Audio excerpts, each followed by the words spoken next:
のフライス製作所縦型マシニングセンター V55 をご紹介します。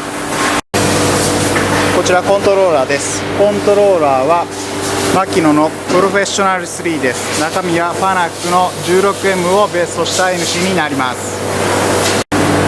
XYZ リニアガイドです。そして XYZ にスケールフィードバックが搭載されています。続いて機械内部をご覧ください。テーブル寸法は左右が 1000mm の懐が 500mm です。テーブル上面の状態をご覧ください。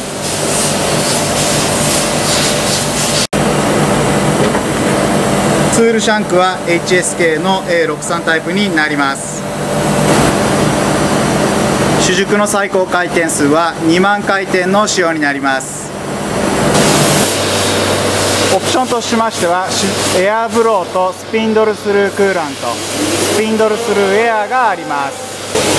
エアブローのチェックです。スピンドルスルーエアのチェックです。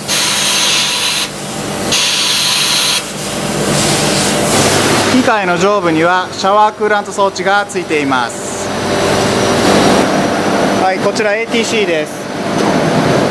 ATC は全部で25本装着してお使いいただけます。テーブルの下にスクレーバーコンペアがあります。はい、機械左の側面です。チップコンベアが左出しになります。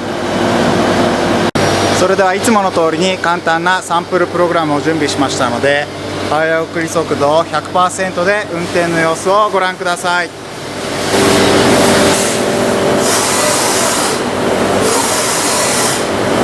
最初に X の早送りです。続いて Y 軸の早送りです。Z の早送りです。ATC です。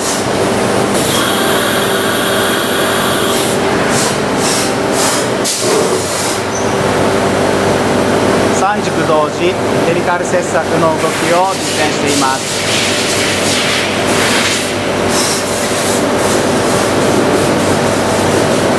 3軸同時の動きです。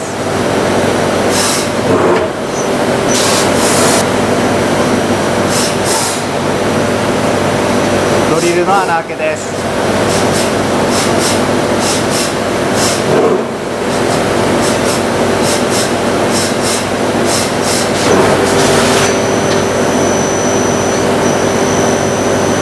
続いてタップの動作です。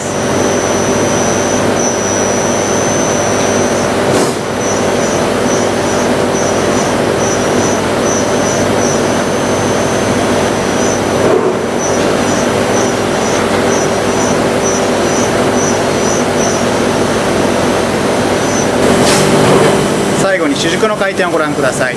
現在2000回転です。4000回転です。6000回転です。8000回転です。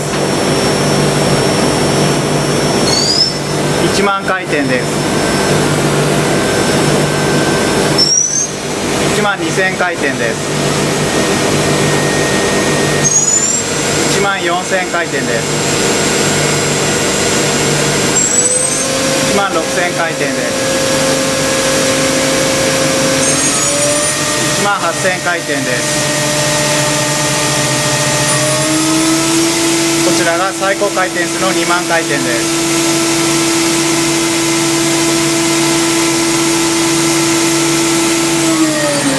スピンドルの速度を徐々に下げていきます。はい、運転の様子は以上になります。皆様のお問い合わせお待ちしております。